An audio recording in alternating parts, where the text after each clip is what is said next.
Welcome back. A quick recap of the basic results of the C Voter NewsX survey for Uttar Pradesh. A few surprises.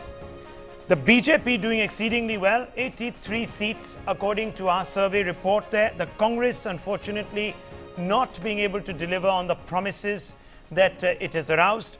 Also, the Samajwadi Party at 141, and it seems that Mayawati has been voted out. Just before this particular break, we were talking about the reasons why we have a hung house in Uttar Pradesh, and even perhaps the reasons why the voters did not really buy the rhetoric, if I could put it at that, the rhetoric of main players in this particular election. And we were looking at whether this was actually a mandate against misgovernance.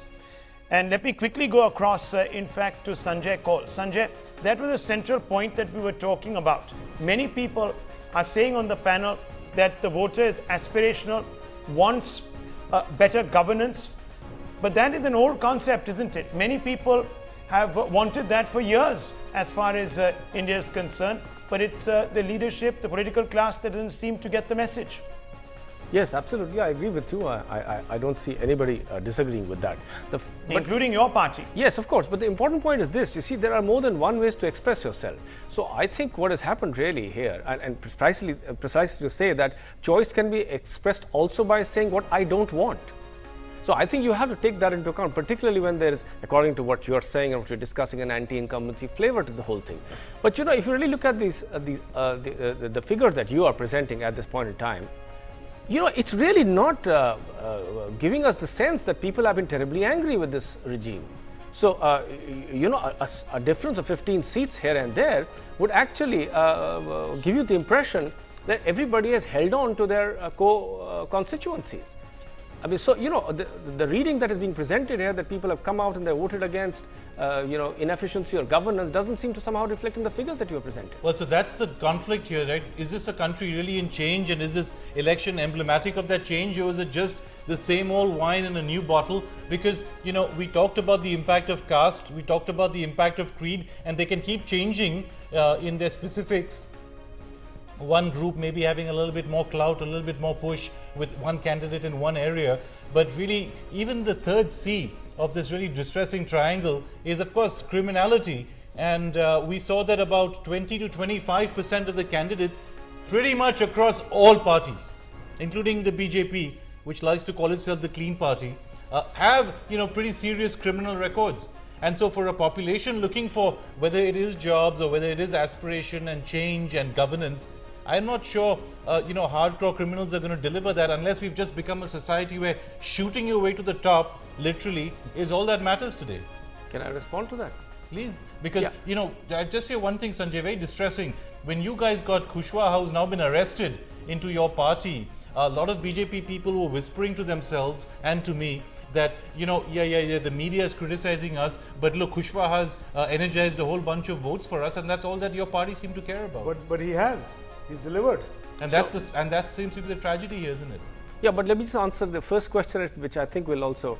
why don't you answer Kushwaha first? No, why I'm saying that is because it will answer the second question too. I think when you're talking about basically governance and you know, electing criminals and stuff like that, I just want to basically just make a diversion here by saying that, you know, getting elected is one part, delivering is quite another. So efficiency in your position is completely removed from that. Now coming back to the more fundamental issue about criminality, and absolutely right, you're right about that. So the question to ask is, so why are parties persisting? And why are voters electing? So it comes back again to the same situation that you have. The pool is so small that the electables, or at least the perceived electables, are coming again and again from the same pool. And you know, this is part of the problem. If you do not have, you know, you do not have new cadres moving in, if you have the old hegemony, the caste system, the communal, you know, appeals, this is not going to change. Mr. Kaul, it's all about winnability at the end, isn't it? Yes, it's all about winnability. Absolutely. And we are sacrificing principles for that. Mr. Farooqi, absolutely. That's also an accusation that has been made against the Samajwadi Party. One of the reasons the Samajwadi Party was booted out the last time was because it had let free rein to Gunda elements in the state. But for this particular reason itself, we will be coming back again, because the people have understood that there is absolutely a change of the perception. and No, we there's are no not distinction between perhaps the Mayawati regime and the Samajwadi Party No, regime, and that's yeah, why we come back to the point that Mr. Kaul was making, that there's no in real fact, choice. Rather, I would like to take you to other. You are talking about 3C, I am talking about 3E. And the one factor, please understand, 48% of the voters are the youth, and they are only thinking about 3Es, that is the education, employment, and efficiency. If these 3Es are there, then they will definitely be in a position to have a better life, and that's the reason they are trying to choose a party which will ultimately deliver on these 3Es. Okay, let me ask Sanjay Bhatnagar. You're sitting in Lucknow. As you sort of survey the candidates and you look at how voters are reacting to them on the ground, as I said, about 20-25% of the candidates in all parties have serious criminal backgrounds. How are voters accepting that or reacting to that when you watch them at the hustings? As Sanjay ji said, there is a very limited pool. So what we are voting, unfortunately, what we are voting, this is the vote of rejection.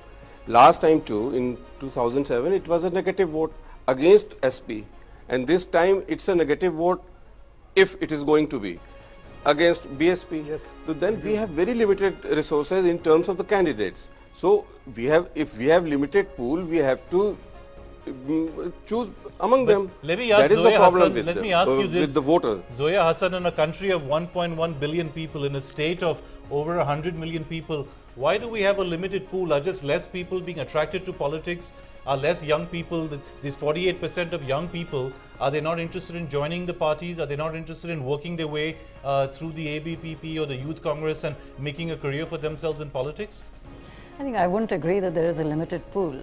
I think there is I'm a glad very... someone doesn't agree with that. I don't agree with that. I think there is a very large pool of candidates and of both young and people who are interested.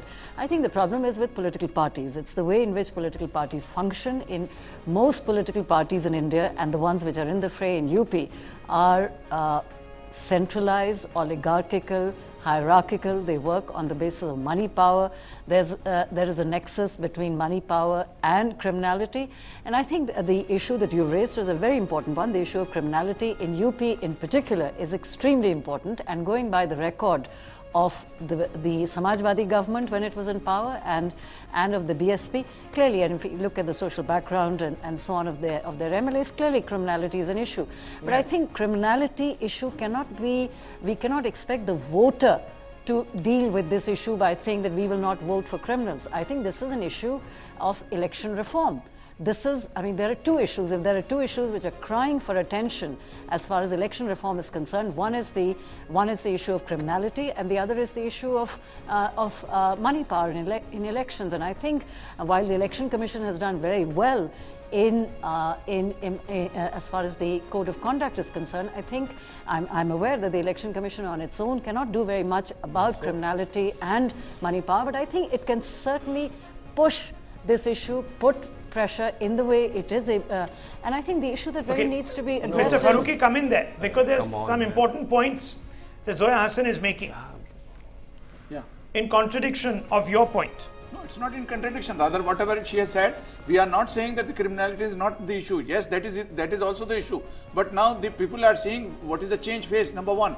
And out of this, aisa bhi nahi hai that the people, we do not have good people into the politics. Now this time, if you see, there are a lot of qualified, educated, highly respected people have come into the fray. So that's a positive change, and I'm pretty sure over a period of time, if these 3 E's are being implemented properly, and if my youth is properly satisfied, definitely the next election, maybe 2014 and the next election, would throw more opportunities to the youngsters. All right, well, that's some future optimism for us to sort of be a bit hopeful about. But right now, let's take a quick break. When we're back, we'll discuss what could be, for the rest of the nation, perhaps the most important outcome of this election in Uttar Pradesh, and that is that there is no clear mandate to any one party. And with both the BJP and the Congress refusing to ally with the SP and BSP, at least for now, we could have a hung assembly and perhaps even president's rule in India's largest state at perhaps its most